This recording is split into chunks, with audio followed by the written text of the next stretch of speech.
I'm filming this because this is a response to a question that I recently got from a client that happens to be a question that I've had numerous times, and I figured this would be just an easier way to address it. So somebody that I work with is doing push-ups, and they let me know that they sometimes feel it in the front of the shoulder, and their description was, I feel it in this muscle.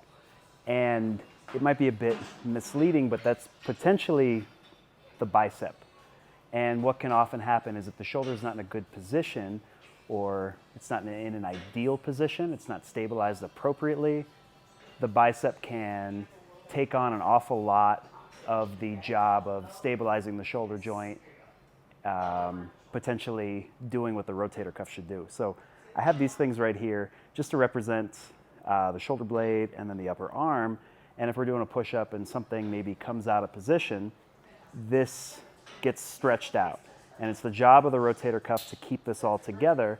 But if you're doing a movement where that rotator cuff gets stretched out and the shoulder joint's not necessarily where it needs to be, that can put undue strain on the bicep. So one of my favorite ways to teach somebody how you want to stabilize the shoulder joint during a push-up is this half kneeling press. So you don't really need any equipment.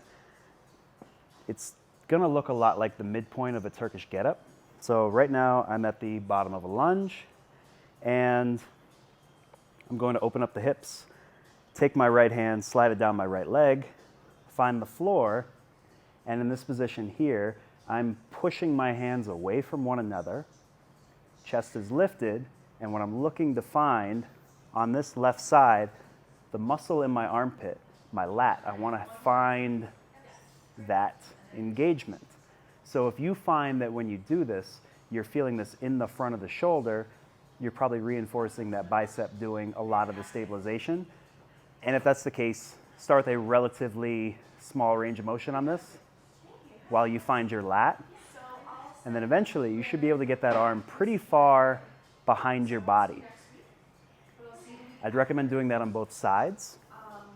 And then in the push-up position, you want to think about bending a bar.